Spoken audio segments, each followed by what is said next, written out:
Yes, students, today after doing the mole concept, we are going to discuss the next topic from this chapter. And the next topic is empirical and molecular formula. This is the topic we are going to discuss. First of all, I will tell you the meaning of this, what the empirical formula is, empirical and molecular formula. First of all, I will tell you the meaning of empirical formula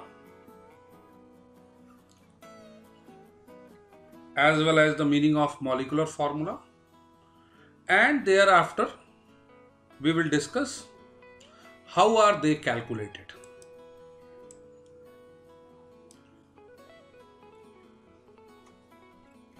Their calculation, what kind of questions are asked, and how are they calculated. Regarding that, we will be discussing. If I talk about empirical formula, first of all, empirical formula actually is the formula which gives the simplest ratio of elements.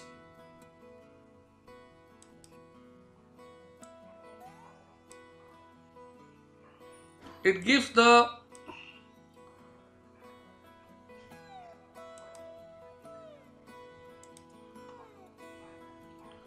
simplest ratio of elements in a compound. Instead of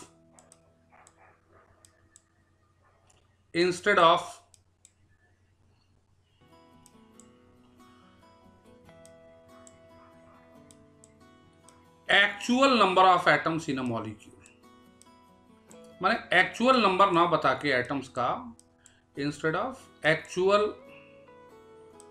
number of atoms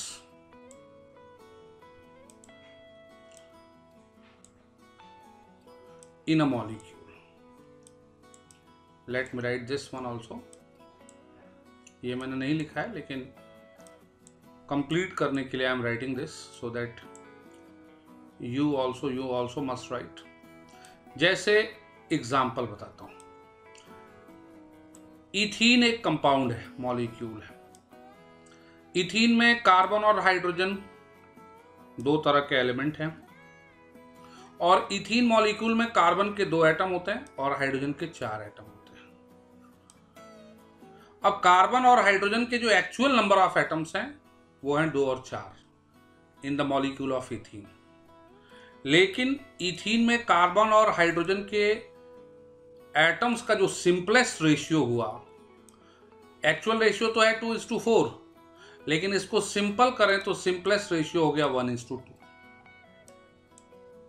इसलिए ethene का empirical formula हो जाएगा CH2, C1H2 या CH2. तो CH2 जो है वो carbon और हाइड्रोजन के एटम्स के सिंपलेस्ट रेशियो को शो कर रहा है. कार्बन और हाइड्रोजन के एक्चुअल एटम्स के नंबर को शो नहीं कर रहा है. यही इंपेरिकल फॉर्मूला है. कार्बन और हाइड्रोजन के एटम्स का एक्चुअल नंबर तो 2 और 4 है. इसका फॉर्मूला C2H4 है. ये इसका मॉलिक्यूलर फॉर्मूला है. लेकिन कार्बन और हाइड्रोजन के एटम्स का जो सिंपलेस्ट रेशियो हुआ वो 1:2 हुआ. Therefore CH2 is the empirical formula. जैसे ग्लूकोज की अब मैं बात करूं, एक और एग्जांपल ले रहा हूं. ग्लूकोज का फॉर्मूला है C6H12O6. यहां कार्बन और हाइड्रोजन और ऑक्सीजन के एटम्स का के नंबर का एक्चुअल रेशियो होता है 6:12:6. सिंप्लीफाई करें तो सिंपलेस्ट रेशियो हुआ 1:2:1. इसलिए इसका जो इंपेरिकल फॉर्मूला हुआ वो हो गया C1H2O1 CH2O। अब ये 1:2:O जो है वो कार्बन, हाइड्रोजन, ऑक्सीजन इसमें पाए जाने वाले एलिमेंट्स के एटम्स के सिंपलेस्ट रेशियो को शो कर रहा है। यही इसका इंपेरिकल फॉर्मूला है। This is called empirical formula. इसीलिए मैंने लिखा है the formula which gives the simplest ratio of elements in a molecule, in a compound, or in a molecule, instead of giving the actual number of atoms.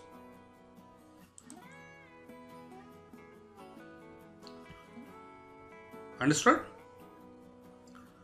जबकि molecular formula वो formula है जो molecule में elements के actual ratio को show करता हूं। जैसे इथीन में कार्बन और हाइड्रोजन है और कार्बन और हाइड्रोजन के नंबर्स का एक्चुअल रेशियो 2:4 है, तो C2H4 ये इसका मॉलिक्यूलर फॉर्मूला है। ग्लूकोज में कार्बन, हाइड्रोजन और ऑक्सीजन के नंबर का एक्चुअल रेशियो है 6:12:6। It is the ratio of, ये 6 है। किसका रेशियो है? ये कार्बन, हाइड्रोजन और ऑक्सीजन के एटम्स के नंबर का रेशियो, एक्चुअल रेशियो। इसलिए इसका मॉलिक्यूलर फॉर्मूला हो गया C6H12O6। अब यदि मैं वाटर की बात करूं, कुछ एक एग्जांपल लेता हूं, तो वाटर में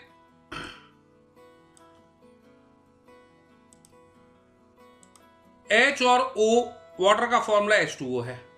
अब यहां H और O दो तरह के एलिमेंट है। इसका सिंपलेस्ट रेशियो भी 2:1 है और एक्चुअल रेशियो भी 2:1 है। तो H2O इसका इंपेरिकल फॉर्मूला भी हुआ और H2O इसका मॉलिक्यूलर फॉर्मूला भी हुआ, क्योंकि यही H और O का सिंपलेस्ट रेशियो भी है और यही इसका एक्चुअल रेशियो भी है। लेकिन हाइड्रोजन और ऑक्सीजन का ही दूसरा कंपाउंड है हाइड्रोजन पेरोक्साइड। हाइड्रोजन पेरोक्साइड का फॉर्मूला होता है H2O2। तो यहां H और O के नंबर का जो सिंपलेस्ट रेशियो हुआ वो हुआ 2:2, 1:1। इसलिए इसका इंपेरिकल फॉर्मूला होता है H1O1 या HO, और इसका एक्चुअल रेशियो हुआ 2:2, तो 2:2, तो इसका मॉलिक्यूलर फॉर्मूला हुआ H2O2। H2O2 इसका मॉलिक्यूलर फॉर्मूला है और HO इसका इंपेरिकल फॉर्मूला है। Am I clear to all? जितने भी एल्कीन्स हैं, यहां देखो कुछ एग्जांपल मैंने लिखा है। जैसे इथीन एक एल्कीन है, मॉलिक्यूलर फॉर्मूला इज C2H4, क्योंकि कार्बन और हाइड्रोजन का एक्चुअल रेशियो है 2:4। प्रोपीन एक एल्कीन है, कार्बन और हाइड्रोजन का एक्चुअल रेशियो है 3:6। ब्यूटीन एक एल्कीन है, कार्बन और हाइड्रोजन का एक्चुअल रेशियो हुआ 4:1। ये इनका एक्चुअल रेशियो है, ये इनका मॉलिक्यूलर फॉर्मूला है। लेकिन इन सब में कार्बन और हाइड्रोजन के नंबर का एक्चुअल रेशियो तो 2:4 है, 3:6 है, 4:8 है। लेकिन सिंपलेस्ट रेशियो आप निकालोगे तो कार्बन और हाइड्रोजन का सिंपलेस्ट रेशियो सब में सेम है और वो है 1:2। इसलिए इन सारे एल्कीन्स का इंपेरिकल फॉर्मूला भी सेम होगा, दैट विल बी CH2, क्योंकि एक्चुअल रेशियो तो ठीक है डिफरेंट है, therefore there is a difference in their molecular formula, but since the simplest ratio is same in all of them, therefore their empirical formula is also going to be same. Am I clear? That is the concept of empirical and molecular formula. Now, calculation of empirical formula. Whenever the empirical formula is to be calculated, few informations will be given to you always. आपको 3 information question में दी हुई होंगी, वो दी ही हुई होंगी, 100% दिया होगा।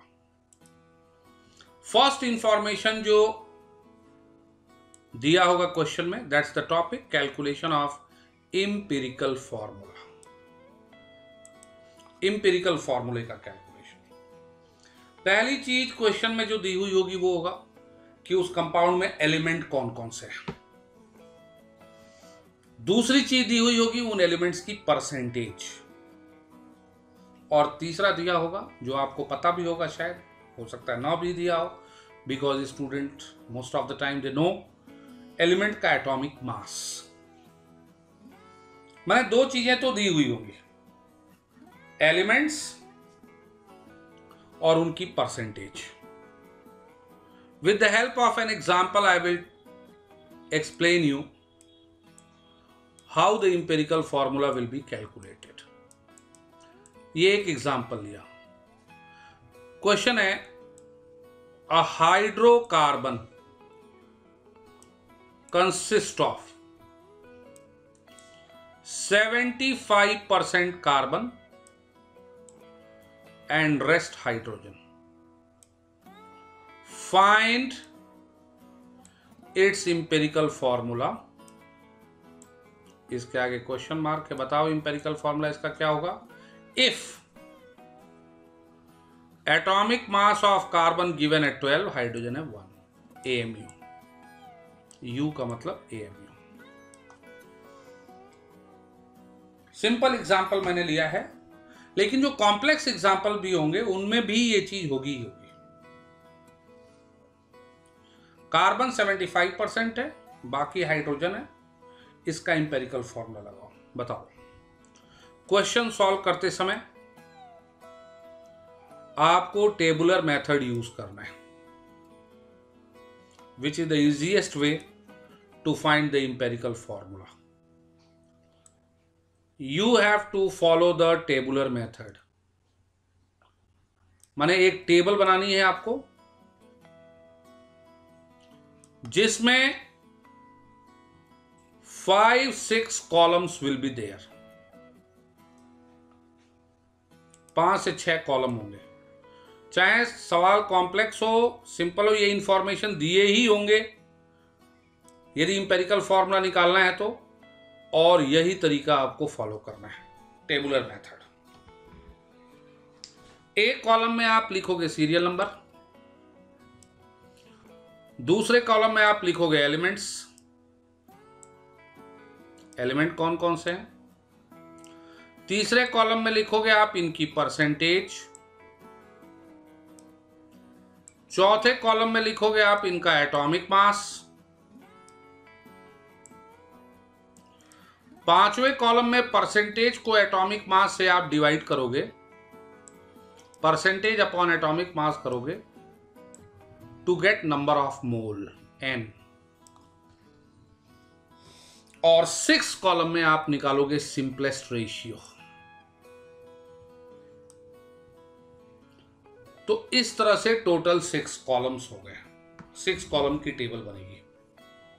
अब इस सवाल की हम बात करें तो इसमें 2 एलिमेंट है, कार्बन हाइड्रोजन। कार्बन की परसेंटेज 75, हाइड्रोजन की परसेंटेज 25, ऑक्सीजन नाइट्रोजन है वो भी लिख दो इसमें यदि हैं तो, इफ दे आर, नहीं है छोड़ दो, यहां नहीं है छोड़ दिया मैंने। इनके एटॉमिक मास लिखो, कार्बन का 12, हाइड्रोजन का 1, फिर परसेंटेज को एटॉमिक मास से डिवाइड करो।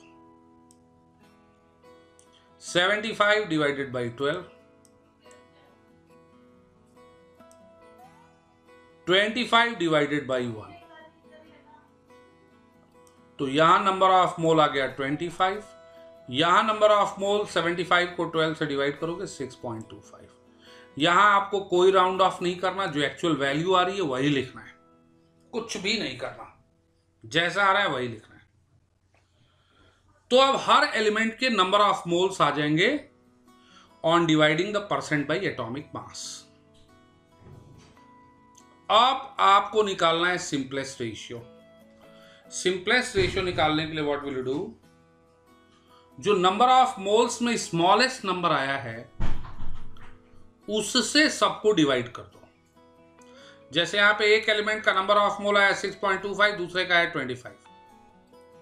इसमें स्मॉलेस्ट है 6.25, 6.25 से दोनों को डिवाइड कर दो, तो ये हो गया 6.25 अपॉन 6.25 और ये हो गया 25 अपॉन 6.25।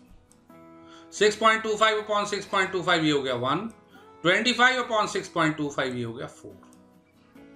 ये एक पॉजिटिव इंटीजर होना चाहिए, होल नंबर होना चाहिए।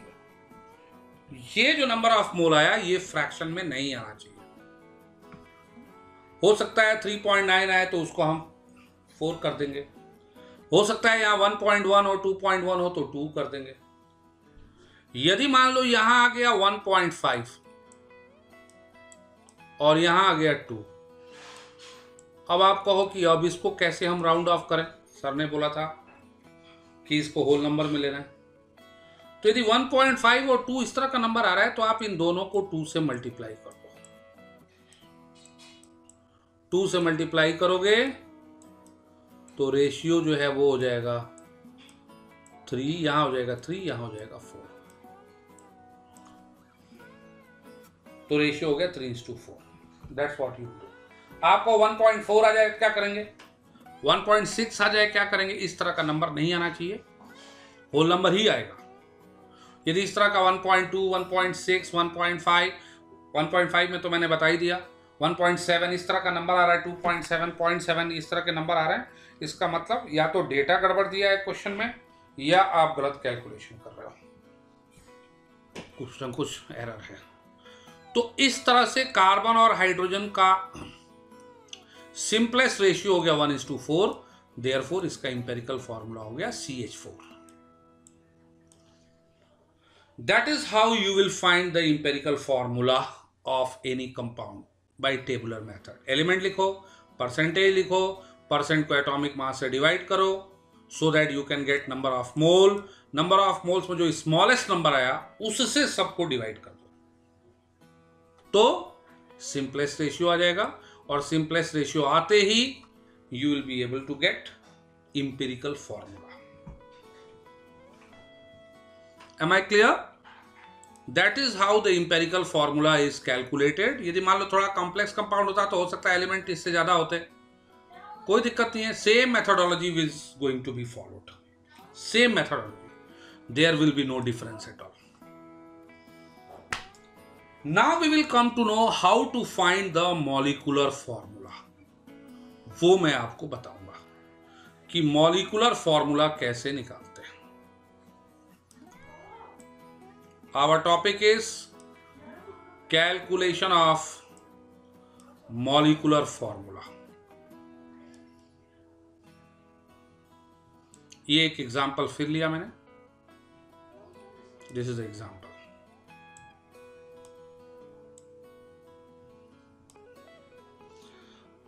अब मॉलिक्यूलर फॉर्मूला कैलकुलेट करते समय भी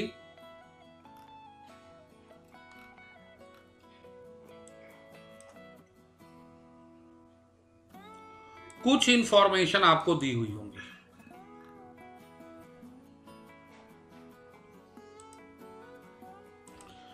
जैसे फिर क्या होता है मॉलिक्यूलर फॉर्मूला, ये तो मैंने पहले ही बता दिया, एक्चुअल रेशियो को शो करता है। फिर एक एग्जांपल लिया, इंपेरिकल फॉर्मूला निकालते समय दो इंफॉर्मेशन थे, एलिमेंट कौन कौन से, उनकी परसेंटेज क्या थी। यहां भी दो मॉलिक्यूलर फॉर्मूला निकालना हो तो भी दो इंफॉर्मेशन तो खैर होती है। एलिमेंट कौन से हैं ये दिया होगा, उनकी परसेंटेज क्या क्या है ये भी दिया होगा, एक और एक्स्ट्रा इंफॉर्मेशन दिया होगा, कंपाउंड का मॉलिक्यूलर मास ये भी दिया होगा। दो के अलावा एक extra information, molecular mass will be given. नहीं दिया हो तो उससे कैलकुलेशन पॉसिबल नहीं है, दिया ही होगा। जैसे फिर एक एग्जांपल लिया मैंने, a compound consist of 80% carbon and rest hydrogen. If molecular mass of the compound is 30, find its molecular formula. Find its molecular formula. बताओ इसका मॉलिक्यूलर फॉर्मूला क्या होगा, ये सवाल है। तो इंफॉर्मेशन जो दी हुई है, फिर element is given, its percentage is given and molecular mass is given, और उसके अलावा एटॉमिक मास तो दिया ही होगा, ये आपको पता होगा। अब मॉलिक्यूलर फॉर्मूला निकालते समय भी पहला स्टेप होता है टू फाइंड इंपेरिकल फॉर्मूला। पहला स्टेप यही होता है, ये है step 1, to find empirical formula. This is step 1 while calculating molecular formula। और empirical formula निकालने के लिए फिर वही टेबल जो आपको मैंने सिखाया कि 5-6 कॉलम वाली टेबल बनाओ। एक कॉलम में सीरियल नंबर, दूसरे कॉलम में एलिमेंट, तीसरे कॉलम में परसेंटेज, चौथे कॉलम में एटॉमिक मास, पांचवें कॉलम में number of mole, percent upon atomic मास, छठे कॉलम में सिंपलेस्ट रेशियो। यहां 2 एलिमेंट हो गए, कार्बन हाइड्रोजन, परसेंटेज 80-20, यदि 80% कार्बन है तो 20% हाइड्रोजन, एटॉमिक मास 12 और 1, number of mole percent upon atomic मास, तो कार्बन के नंबर ऑफ मोल हो गए 80/12, हाइड्रोजन के हो गए 20/1, तो 20/1 तो 20 ही हो गया। ये हो गया 80/12 करोगे तो 6.666 आता जाएगा। 6.66 लिख दो या 6.67 लिख दो, ये 6.66 लिख दिया। अब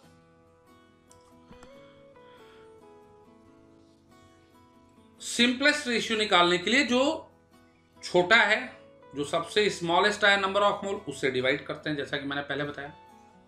6.66 और 20 है, इसमें छोटा 6.66 है, 6.66 से डिवाइड किया तो ये हो गया 6.66/6.66, ये हो गया 20/6.66, 6.66/6.66, तो ये तो हो गया एग्जैक्ट 1। ये जो है 20/6.66 करोगे तो ये 3 के अप्रॉक्स आएगा, अप्रॉक्सीमेटली 3, माने 2.99 समथिंग आएगा, तो अप्रॉक्सीमेटली 3 ही हो गया।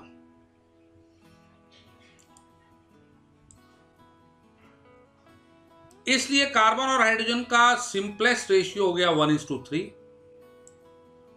इंपेरिकल फॉर्मूला हो गया CH3। ये स्टेप 1 है। Now we follow step 2 to find the molecular formula. ये extra steps हैं which are taken to find the molecular formula.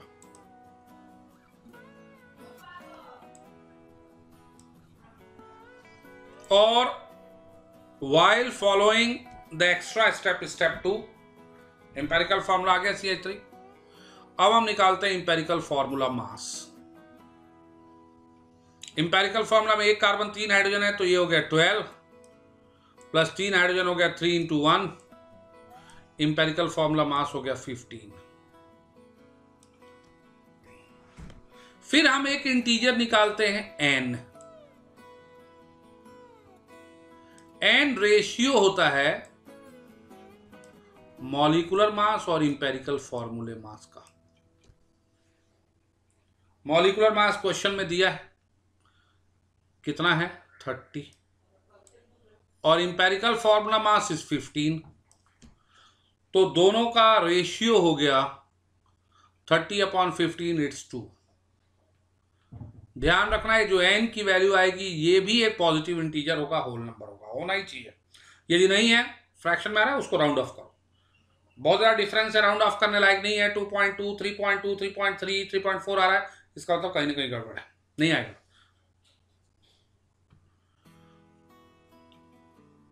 अब आप निकालोगे molecular formula molecular formula you will find by multiplying empirical formula bye n। अब यहां empirical formula था CH3, n की value है 2 से मल्टीप्लाई किया तो मॉलिकुलर फॉर्मूला आ गया C2H6। This is how we follow the molecular formula. पहले इंपेरिकल फॉर्मूला निकाला, फिर इंपेरिकल फॉर्मूला मास निकाला, फिर मॉलिकुलर मास को इंपेरिकल फॉर्मूले मास से डिवाइड कर दिया तो n आ गया, और फिर इंपेरिकल फॉर्मूले को n से मल्टीप्लाई कर दिया so that we can get molecular formula. अब इसमें कुछ एक आध एक्स्ट्रा चीजें और मुझे बतानी है। यदि मान लो कंपाउंड आयोनिक है और उसमें आयंस हैं, तो पूरे के पूरे आयंस को एक अकेली यूनिट लेके बिहेव करना है आपको। जैसे मान लो दिया कि एक कंपाउंड है जिसमें पोटेशियम आयन है, जिसमें एल्यूमिनियम है, सल्फेट आयन है और वाटर भी है। तो अब पोटेशियम तो चलो एलिमेंट है, उसको तो लोगे ही लोगे अलग, एल्यूमिनियम अलग लोगे, सल्फेट को पूरा अलग से ले लो, SO4 एक यूनिट लेके चलो, एक यूनिट। हाइड्रोक्साइड हुआ, OH को पूरा एक यूनिट लेके चलो, एक यूनिट, ये पूरा आयन एक यूनिट है। नाइट्रेट हुआ, पूरे NO3 को एक यूनिट लो। फिर इनकी आप परसेंटेज लिखोगे, पोटेशियम की, एल्यूमिनियम की, सल्फेट की, वाटर की। फिर इनका एटॉमिक मास लिखोगे। अब पोटेशियम का 39 होता है, 39 ही आ गया। एल्यूमिनियम का 27 होता है, 27 ही आ गया। सल्फेट में एक सल्फर है, 4 ऑक्सीजन है, तो इसका मास हो गया एक सल्फर का 32 और 4 ऑक्सीजन का 16 × 4 64, तो 64 + 32 ये हो गया 96। समझ में आ रहा है? मान लो वाटर भी है, तो वाटर का मास हो गया 2 × H2O, 2 हाइड्रोजन है और 1 ऑक्सीजन है। हाइड्रोजन का हुआ 2 हाइड्रोजन का 2 × 1 प्लस 1 ऑक्सीजन का हुआ 16, तो ये हुआ 18। पूरे वाटर का हो गया 18। और इस तरह से मान लो आपने पोटेशियम, एल्यूमिनियम, सल्फेट का एटॉमिक मास लिया, फिर परसेंटेज को एटॉमिक मास से डिवाइड किया to get the value of n, फिर सिंपलेस्ट रेशियो इन सब का निकाला। मान लो इन चारों पांचों का सिंपलेस्ट रेशियो आ गया x, स्मॉलेस्ट से डिवाइड करने पे x, y, z, और वाटर का नंबर आ गया n। Potassium, aluminium, sulphate, H2O, इन सब का सिंपलेस्ट रेशियो निकाला, x, y, z है और मान लो n आ गया। तो इस कंपाउंड का फॉर्मूला हो जाएगा पोटेशियम का, चूंकि number of mole simplest ratio x है तो पोटेशियम के नीचे x आ जाएगा। एल्यूमिनियम का सिंपलेस्ट रेशियो y आया तो एल्यूमिनियम का y हो गया। सल्फेट का z है तो सल्फेट, पूरे सल्फेट पे एक यूनिट आपने SO4 को लिया था तो इस SO4 को ब्रैकेट में लिख के यहां Z लगा दो। और वाटर का नंबर यदि n है तो वाटर होने का मतलब हुआ कि ये सॉल्ट क्रिस्टलाइन है। यदि उसमें वाटर है तो जितने भी वाटर के मोल्स आए उसको डॉट करके और NH2O लिख दो।